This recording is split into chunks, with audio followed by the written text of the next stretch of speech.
আসসালামু আলাইকুম। আজকে আমরা এই ভিডিওতে জানতে পারবো আল্লাহ তাআলা মশা কেন সৃষ্টি করেছিলেন। গভীর রাতে রিয়াদ নামের একজন তরুণীর ঘুম ভেঙে গেল। একটা ছোট্ট মশা বারবার তার কানে ভনভন করছিল।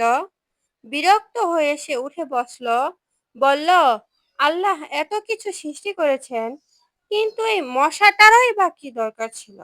রিয়াজ ছিল নামাজি। মাঝে মাঝে তার মনে সংশয় জাগতো, আল্লাহ কেন কিছু তুচ্ছ বা বিরক্তকর জিনিস সৃষ্টি করেছেন। পরদিন সকালে সে এক বুড়ো আলেমের কাছে গেল। বলল, হুজুর, আল্লাহ এত সুন্দর জিনিস সৃষ্টি করেছেন, কিন্তু এই মশার সৃষ্টি কেন? শুধু কষ্টই তো দেয়। আলেম হেসে বললেন, তোমার প্রশ্ন নতুন না। আল্লাহ নিজেই কোরআনে বলেছেন, নিশ্চয় আল্লাহ লজ্জাবোধ করেন না যে তিনি মশা কিংবা তার চেয়েও ক্ষুদ্র কিছু দ্বারা উপমা দেন। সূরা বাকারা আয়াত ২৬। মশা একটা উদাহরণ। আল্লাহ দেখাতে চান তিনি কতটা কুদরতওয়ালা।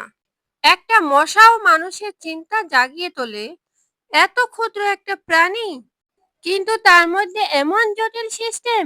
কিভাবে রক্ত চুষে নেয়, কোথায় কামড়াবে, কিভাবে মানুষের ঘুম নষ্ট করে, সবকিছুই পরিকল্পিত। রিয়াদ বিস্মিত হয়ে বলল, তাহলে এটা কেবল আযাব না? আলেম বললেন, না, এটা আমাদের অহংকার ভাঙার মাধ্যম। একবার নমরুদ, এক দম্ভচুর রাজা, যে নিজেকে প্রভু বলতো, তার নাক দিয়ে আল্লাহ একটি মশা প্রবেশ করিয়ে দিলেন। সেই মশার আঘাতে সে কষ্টে চিৎকার করতে করতে মারা গেল। এটা ইতিহাস নয়, সত্য ঘটনা। কোরআন ও হাদিসেও প্রমাণ আছে। রিয়াদের চোখ জ্বলজ্বল করে উঠল। সে যেন নতুন কিছু উপলব্ধি করল।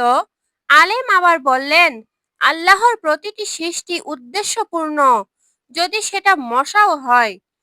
আমাদের কাজ হচ্ছে সেই দৃষ্টিভঙ্গি অর্জন করা, যে আমরা প্রতিটি জিনিসে আল্লাহর কুদরত দেখি। রিয়াদ বাড়ি ফিরে এসে আবার সেই মশাটার শব্দ শুনল। এবার সে বিরক্ত হলো না, বরং মুচকি হেসে বলল, আল্লাহ, তুমি কত অসীম। এক মশার মাধ্যমেও তুমি মানুষকে শিক্ষা দিতে পারো। এখানে শেষ কথা হচ্ছে, মশা যেমন আমাদের বিরক্ত করে, তেমনি আমাদের অহংকার ভেঙে দেয়। আল্লাহর কুদরতের নিদর্শন হিসেবে সে সৃষ্টি, তাকে ছোট ভাবা আমাদের অজ্ঞতা। এই দুনিয়ার প্রতিটি সৃষ্টির পেছনে রহস্য আছে। প্রশ্ন করার আগে আমাদের সেই রহস্য বোঝার চেষ্টা করা উচিত। ভিডিওটি ভালো লাগলে অবশ্যই সাবস্ক্রাইব করবেন।